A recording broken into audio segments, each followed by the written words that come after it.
Pada part sebelumnya, jebakan klan Jegal untuk Jagangjin akhirnya dimulai dan Jagangjin sudah meledakkan beberapa tempat untuk mengalihkan perhatian klan Jegal dari rakyat biasa. Lalu dia menatap pembantaian dan bergumam berkata, bahkan setelah sekte Venom menghilang, masih banyak orang tidak berdosa kehilangan nyawa mereka. Desa benar-benar menjadi kacau. Api ada di mana-mana. Bahkan mayat-mayat warga desa tergeletak di semua penjuru dan Jagangjin masih berdiri menatap pemimpin klan Jegal yang ada di desa. Dia melanjutkan gumamannya berkata, ini adalah dunia yang gila. Dia menggenggam rantai yang dipegangnya sampai mengeluarkan urat tangannya, lalu dia berteriak berkata, dengarkan. Itu sontak membuat semua orang melihat ke arahnya. Lalu dia melanjutkan teriakannya berkata, gerbang desa Nanji sudah dikepung. Jika kalian masih ingin hidup, mengungsilah keluar tembok. Aku sudah membuat jalan di sana. Mendengar itu, warga desa bertanya-tanya siapa orang itu di luar tembok. Apakah itu tempat kami meninggalkan pupuk? Lalu ledakan tadi, bagaimana kalau itu jebakan? Bahkan ada yang berkata bahwa biasanya itu adalah jalan buntu. Mereka akan menangkap kita langsung jika terjebak di sana. Menjawab itu, Jagangjin berteriak lagi berkata, tidak ada waktu untuk ragu. Kalian semua akan mati jika tetap di sini. Bergeraklah. Mendengar itu, pemimpin klan Jegal yang ada di desa hanya terdiam, mengeratkan giginya terlihat sangat marah. Lalu Jagangjin melanjutkan, dan bertahan hiduplah. Mendengar itu, warga sontak terkejut, lalu berlari dan berkata, semua itu bergantung pada kita. Jika kita tetap di sini, kita akan mati. Tidak ada pilihan lain. Kita harus bergerak sekarang. Lalu warga desa mulai bergerak ke arah tempat yang ditunjukkan Jagangjin. Dan melihat hal itu, para prajurit klan Jegal berteriak meminta semua rekannya untuk mengejar warga desa, menangkap mereka dan jangan biarkan mereka pergi. Sedangkan pemimpin pasukan klan Jegal berkata, omong kosong, hanya anggota sekte laser. Sedangkan semua warga mulai terlihat gembira karena menemukan jalan yang baru saja diledakkan. Mereka berkata, orang itu benar, tembok luar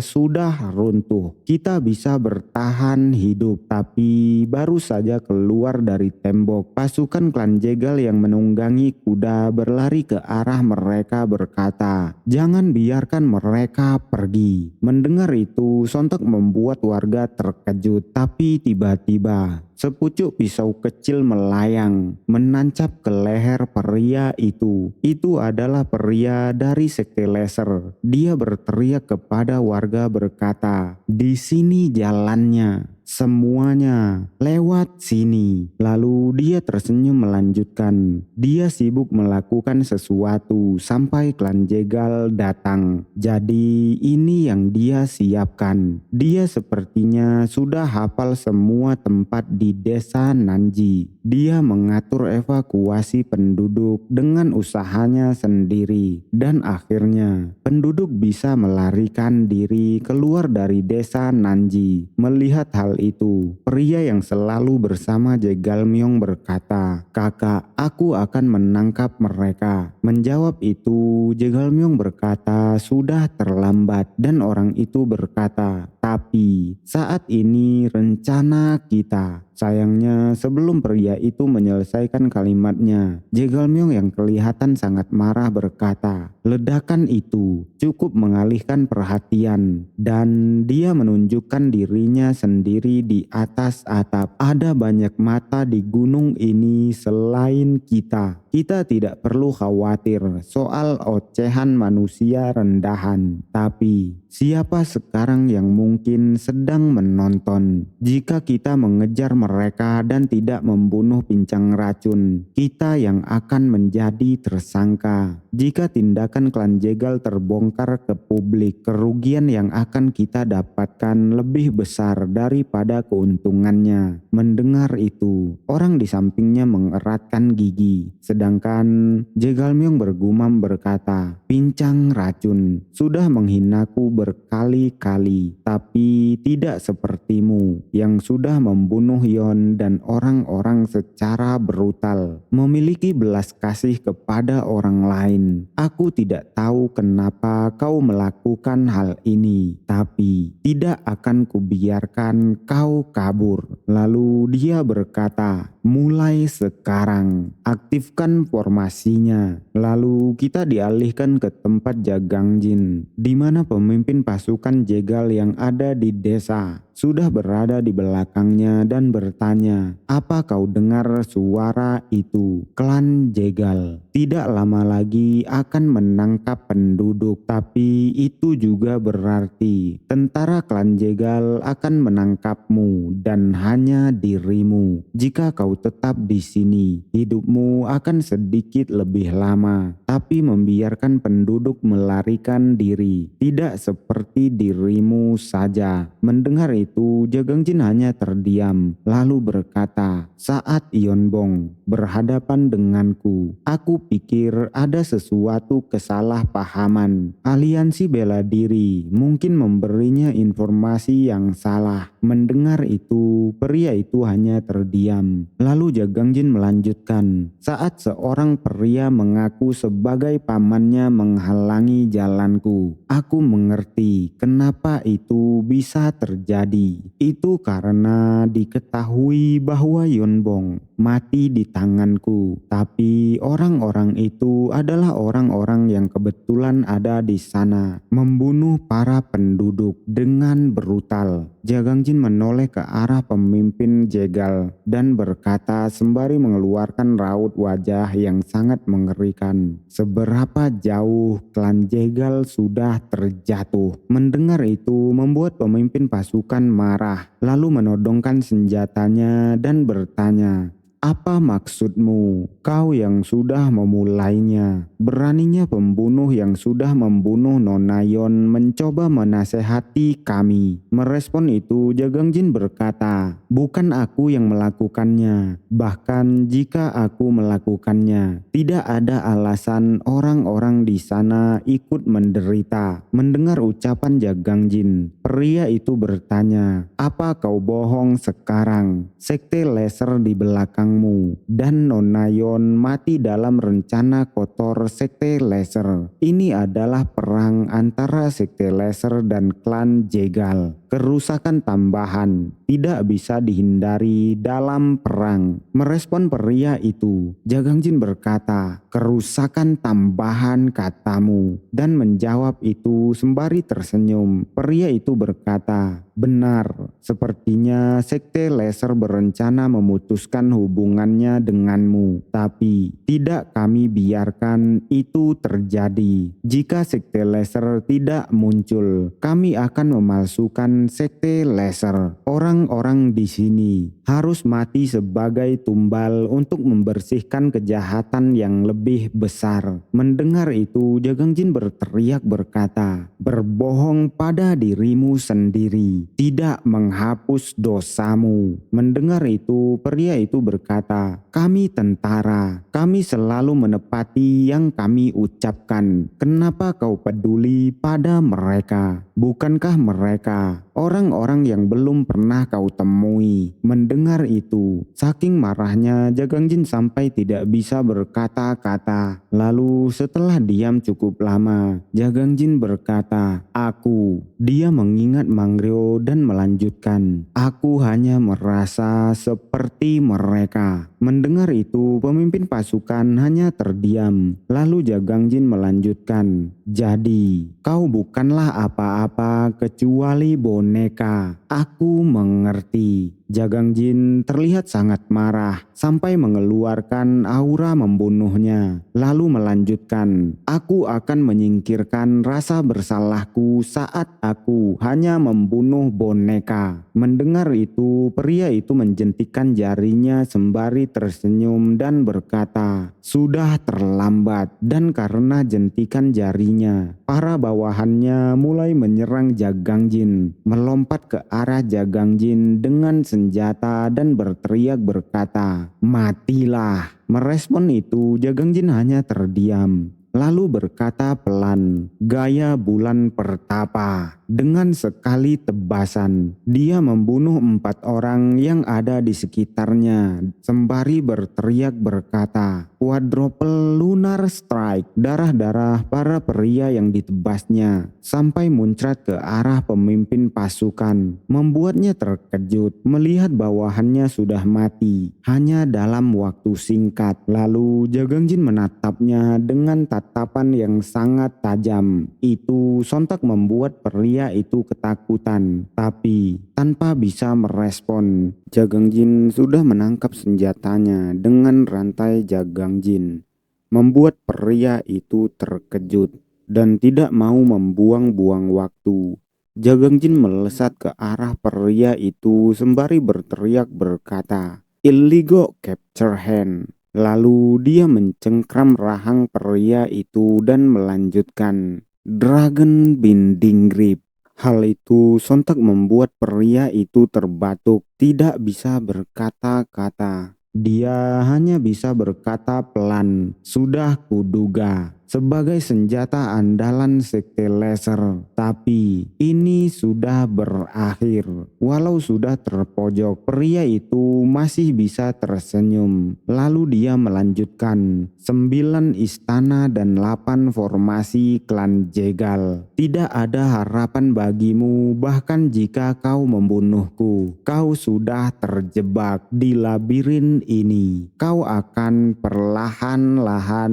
Tapi sebelum dia menyelesaikan kalimatnya, Jagang Jin mengangkat tubuhnya, mencekik pria itu, menggantung tubuhnya di ujung rumah. Jagang Jin berkata, "Mari kita luruskan semuanya." Hal itu membuat pria itu terbatuk. Lalu Jagang Jin melanjutkan, "Aku tidak terjebak dalam formasinya. Kalianlah yang terjebak di dalam formasi ini bersamaku. Sejak aku menerima undangan, itu hanyalah kesopananku." Mendengar itu, pemimpin pasukan sembari menahan sakit, dia menangis, bahkan sampai mengeluarkan air dari hidung dan mulutnya. Lalu tanpa menunggu jawaban pria itu, Jagang Jin melepaskan cengkramannya sembari berkata, "Persiapkan dirimu." Jagang Jin menjatuhkan pria itu ke kobaran api di bawahnya. Lalu dia terdiam sebentar, mungkin berkata, "Inna lillahi." Lalu dia menoleh menatap tajam ke arah suatu tempat di tengah gunung. Dia berkata, "Klan Jegal." Sedangkan Jegal Myong masih bisa berdiri tegap seolah yakin bahwa dia akan memenangkan pertempuran. Lalu di suatu tempat di tengah-tengah kobaran api, seseorang berkata, "Lewat sini." Itu adalah para pasukan. Salah satu dari mereka bertanya, "Di mana dia?" Dan tepat setelah pria itu berkata, Jagang Jin melompat dari atas genteng, mengangkat senjatanya. Terlihat sangat siap akan membantai semua pasukan klan Jegal. Dan saat para pasukan sadar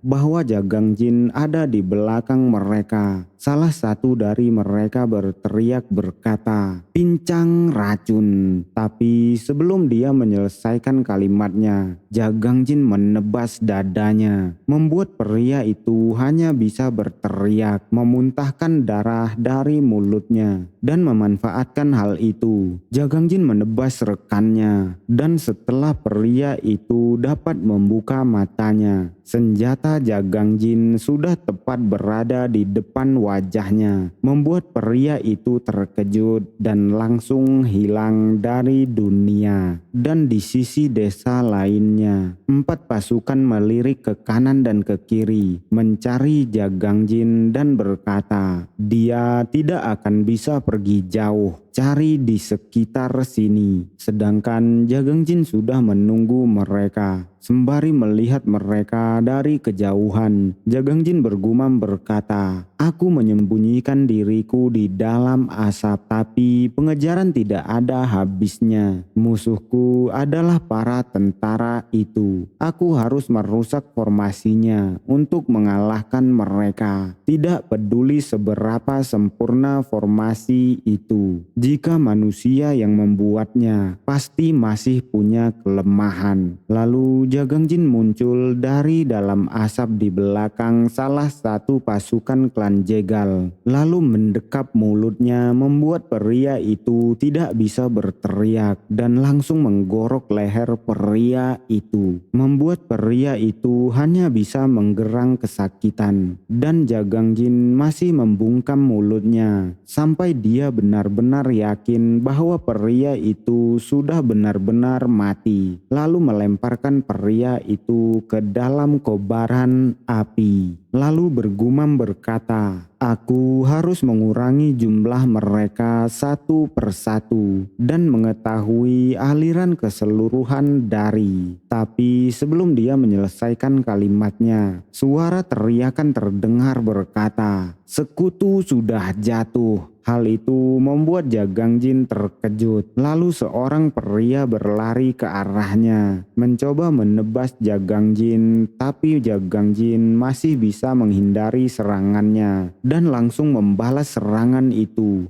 dengan tebasan tepat di dada pria itu, membuat pria itu memuntahkan darah lalu terjatuh dan mati. Lalu setelah membunuh pria itu, Jagangjin berlari berniat mencari tempat baru. Lalu sembari melirik dia berkata, "Peluit, jadi mereka punya cara untuk melacak posisiku dengan peluit. 9 benteng dan 8 formasi depan berusaha menjebak lawan dalam lingkaran ketakutan yang tidak ada habisnya. Formasi yang akan berkembang berdasarkan tindakan musuh, seperti labirin yang berubah. 8 jalan masuk formasi ini berubah-ubah secara terus-menerus dan memposisikan ulang para prajurit sesuai dengan pergerakan musuh. 8 jalan masuk tentu saja terbentuk dan terus diperbarui di tempat lain, berpisah, bertabrakan dan beredar. Benar-benar peredaran ikan. Roda gigi yang rumit dan formasi ini bisa dengan mudah menemukan masalah jika roda gigi berhenti berputar.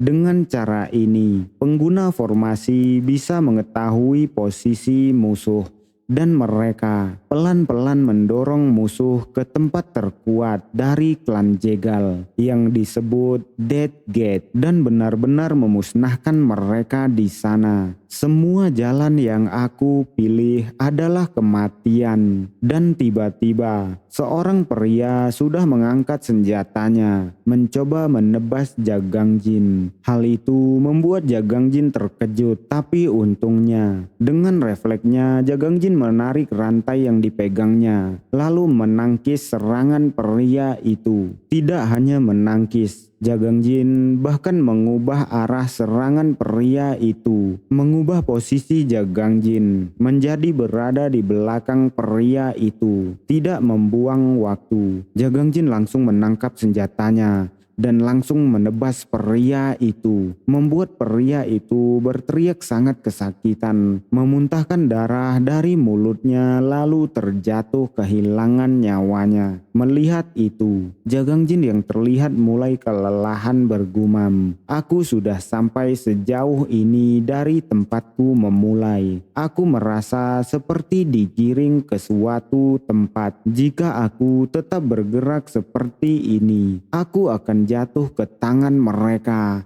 Tapi aku tidak bisa lepas dari formasi ini. Aku harus berpikir cara untuk merusak 9 benteng dan 8 formasi. Lalu tiba-tiba Jagangjin terkejut dan melanjutkan gumamannya. Satu-satunya cara untukmu bertahan saat menghadapi klan Jegal adalah ingat peredaran ikan. Dia mengingat pria dari klan Jegal yang diselamatkannya sebelumnya. Pria itu berkata, Life Gate ada di benteng keempat dan Death Gate ada di dalam Shadow Gate. Mengingat itu, Jagangjin terdiam, lalu melihat bendera di bawahnya bertuliskan Upper Gate, tapi baru saja menemukan jalan untuk menang. Jagangjin tiba-tiba dikejutkan oleh suara panah. Dia menoleh ke atas dan ada ribuan anak panah mengarah ke arahnya. Hal itu membuat Jagangjin terkejut dan bergumam berkata, sudah terlambat untuk bersembunyi. Anak-anak panah itu melesat cepat ke arah Jagangjin. Lalu gempuran anak panah itu menancap ke tanah, menusuk tubuh seseorang. Itu adalah salah satu mayat pasukan klan Jegal yang diangkat Jagangjin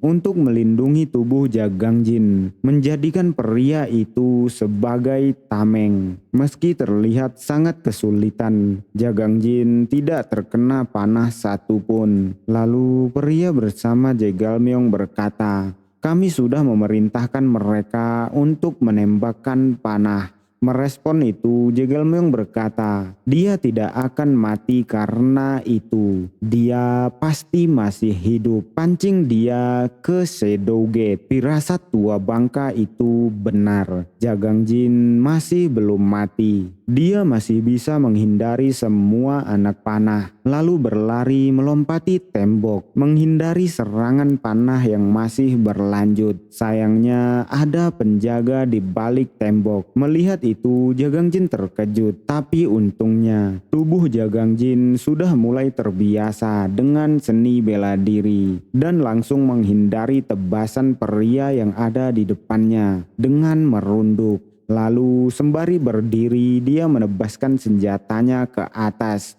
membuat pria itu mati seketika. Dan Jagangjin terlihat semakin terbiasa dengan cipratan darah. Sedangkan di tempat Jegalmyeong, dia berkata saat dia sampai ke Shadow Gate bahwa dia ke Death Gate. Di tempat Jagangjin, pasukan semakin banyak mengejarnya. Melihat itu, dia mengeluarkan sesuatu dari pakaiannya. Itu adalah jarum-jarum yang biasanya digunakan oleh ninja. Melihat dua orang berlari ke arahnya, Jagangjin menaburkan jarum-jarum itu ke tanah. Lalu Jegalmyeong melanjutkan, dan saat dia melangkah ke Death Gate, hidupnya akan berakhir. Mendengar itu, orang di sampingnya berkata, suara itu tanda selesainya Death Gate. Mendengar itu, Jegalmyeong tersenyum mengerikan. Sedangkan di tempat Jagangjin, salah satu pria yang mengepungnya berkata, kita sudah menyeretnya ke Death Gate. Benar, sekarang kepung dan serang dia bersamaan. Tapi saat mereka akan menyerang Jagangjin, salah satu dari mereka terkejut bertanya-tanya karena Jagangjin sudah tidak ada di tempatnya, membuat 5 orang itu terkejut terdiam karena tidak ada seorang pun di tengah mereka. Melihat itu, mereka yang terkejut menarik senjata kembali dan berkata, dia tidak ada di sini. Tanpa mereka sadari, mereka sudah terjebak di dalam jebakan mereka sendiri.